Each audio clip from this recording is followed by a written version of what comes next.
બિટ્યુમિન કોલસો, ત્રીજું લિગ્નાઇટ કોલસો અને ચોથું પીટ કોલસો. એન્થ્રેસાઇટ કોલસો તેમાં કાર્બનનું પ્રમાણ સૌથી વધુ હોય છે અને તે ઉચ્ચ કક્ષાનું હોય છે. અને પીટ કોલસો તેમાં કાર્બનનું પ્રમાણ ઓછું હોય છે અને તે નીચ કક્ષાનું હોય છે. ચાલો હવે ચાર કોલસામાં વર્ગીકરણ કરીએ. કાળો અને ચમકતો હોય તે એન્થ્રેસાઇટ કોલસો.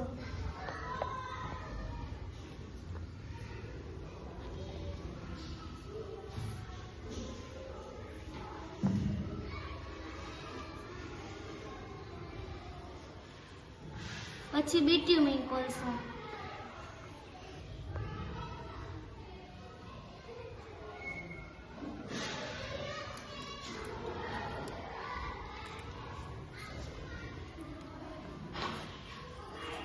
પછી લિગ્નાઇટ કોલસો તે ભૂખરા રંગનો હોય.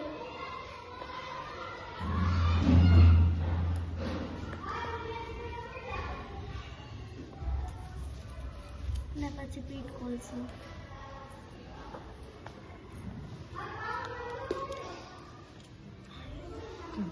ગુજરાતમાં છે કયો કોલસો મળી આવે? ગુજરાતમાંથી લિગ્નાઇટ કોલસો મળી આવે, જેમ કે કચ્છ, અંજાર, ભાવનગર.